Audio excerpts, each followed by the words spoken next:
Hey guys, it's Mark with Gables on the Go. Beautiful day out here in the Florida Keys, and I'm going to try something new today. I'm going to do another cooking video. This time it's not something I know how to do. I'm starting just from scratch on this. We're going to do a prime rib today. I'm going to do it on the green egg. A friend of mine did one of these a couple weeks ago this way. It was his first prime rib as well, and it came out absolutely fantastic. So I'm going to give it a try. I'm going to share with you guys exactly what I do. It's really simple. There's nothing to it. And I'm sure that there are a million prime rib recipes out there that are probably way better than this one. But like I said, this is my first one. And I'm going to give it a shot, show you guys how it comes out, show you what I do with it. And if it's terrible, you'll get to see that too. If it's awesome, I'll show that too. So anyway, but I'll share with you step by step what we're going to do. Hope you enjoy the video.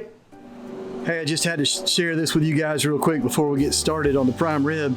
I'm not cooking the prime rib on this Traeger today, but I wanted to share with you what I got. I went down to Home Depot and was just going in there to get some charcoal for my green egg, which is a little baby egg sitting here next to it. Went in there and they had their last of their 2019 model Traeger grills marked down half price. This was a $700, not quite half price. This was a $700 grill. I got it for $399. As soon as I saw that, I snapped it up. It was the last one they had. I was pretty stoked about that. Just wanted to share that with you guys. I'm firing it up for the first time right now and smoking it a little bit and getting it broke in. So maybe I'll have some cooking videos coming up on that real soon. Anyway, just wanted to share that. Let's get on with the prime rib. All right, guys, so here's what I've got. I got a 5-pound prime rib I found at Winn-Dixie, and the only two things that I'm gonna put on this, unless when Frank and Anna get over here, he changes my mind on something, but I've got this Shapeless all-purpose seasoning. Comes from their restaurant. I think it's in Mississippi. I'm not positive. This stuff is absolutely the best thing I think I've ever had on beef. I've been using a lot of different things over the years that I was really pleased with. And my buddy Frank turned me on to this, and I'm telling you what, this stuff is dynamite. It's also like buying gold. It's like 18 bucks a can. I can't find it anywhere online except from their restaurant. So the first thing I did with the prime rib, it already came with butcher string on it, already tied up. It does have bones on the back, but they're cut loose and put back on. It'll be easy to take off once we get it cooked. 5-pounder. I rubbed it down in the olive oil, and then I just drenched it down good with that Shapeless all over the front, back, and everything, and I skipped all that so you didn't have to watch me do all that, but that's pretty simple. Rub it down in olive oil, give it a good coating with that Shapeless, and I think the only thing we're going to add to this is some rosemary. He's got some fresh rosemary he's going to bring over later. So I just took this out of the fridge not long ago, and I'm going to let it sit out here a couple hours and come up to room temperature. We're going to cook it this evening, probably around 7 o'clock or so, and I don't think it's going to take more than about 2 hours, if that. So once we get to the cook part, I'll show you that, but this is where we are in the stage right now. And by the way, guys, I know this is probably all wrong. I mean, I don't know if anything I'm doing is right. What I do know is that we did this same thing a couple weeks ago at Frank's house, and everybody was super pleased with the prime rib. If you have some tips for us that you want to leave in the comments, that'd be awesome. I'm sure I could have bought a lot better piece of meat.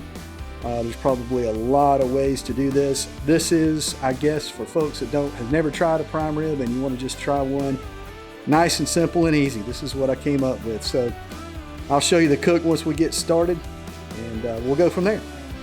So for the end of the video here, I'm just going to do a voiceover. The audio was just terrible out on the porch with the air conditioner and the Traeger running and everything. So put the prime rib on the grill, had the grill set at 400 degrees. And came down to about 300 after I closed everything up, but quickly got back up to 400. While Frank and I were mulling over the prime rib cook, the girls decided to do a little painting. They had a good time together. So I checked the prime rib about 45 minutes into the cook, and the bark was starting to look good. The internal temp was staying down, so everything looked good. So we kept the grill right around 400 degrees for about an hour and a half. And we checked the internal temp. We were sitting right at about 120 degrees dead center, and out towards the edges a little bit more. It came up to closer to 130. So we decided to pull it at that point. So I brought it inside and I just put a loose tinfoil tent over the top of it, and we let it stand for about 30 minutes. The internal temp I should have checked before I sliced it, but I didn't. So I'm not real sure what the final internal temperature was, but the meat was cooked in a little bit on the done side for me. Now, Frank and Anna preferred theirs this way, but if I were doing this again, I probably would have pulled it at 120 and only let it sit for about 15 minutes, and then I would have sliced it, and I think I would have got a good rare prime rib. But it turned out really good. We were really pleased with it. Everybody enjoyed it. We had all our potatoes and broccoli and sides with it, and overall I would say it's a pretty good cook. Well, I hope you enjoyed the video, and I'm hoping in some way this helps you maybe try a prime rib if you haven't tried one at home before. Give it a shot. Maybe learn from a couple mistakes I think I made. Best of luck to you if you try it at home. I hope this helps you somehow. Thanks for watching. We'll see you on the next video.